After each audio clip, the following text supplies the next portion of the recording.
તો ગુજરાતમાં વાત કરવા જઈએ તો હવામાન વિભાગ દ્વારા હજી પણ 4 દિવસ વરસાદની યથાવત રહેવાની આગાહી કરવામાં આવી છે।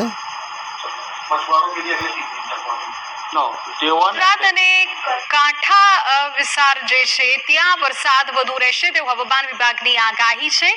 ગુજરાતમાં વરસાદી માહોલ યથાવત રહેશે। 4 વરસાદી જે સિસ્ટમ છે તેની અસર ગુજરાત પર જોવા મળશે। અમદાવાદમાં આજે હળવાથી મધ્યમ વરસાદની આગાહી છે।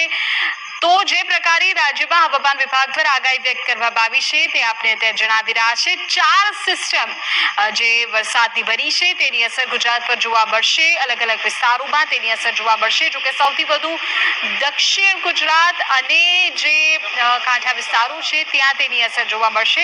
સૌરાષ્ટ્ર કચ્છમાં પણ ભારે વરસાદ થઈ શકે છે તેવું હવામાન વિભાગનું આકલન છે।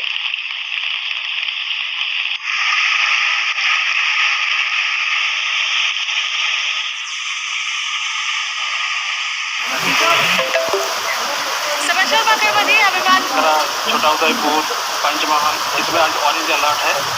एंड जो नॉर्थर्न वाला डिस्ट्रिक्ट है बनासकांठा जो डिस्ट्रिक्ट पटना मेहसाना इसमें ऑरेंज वार्निंग है।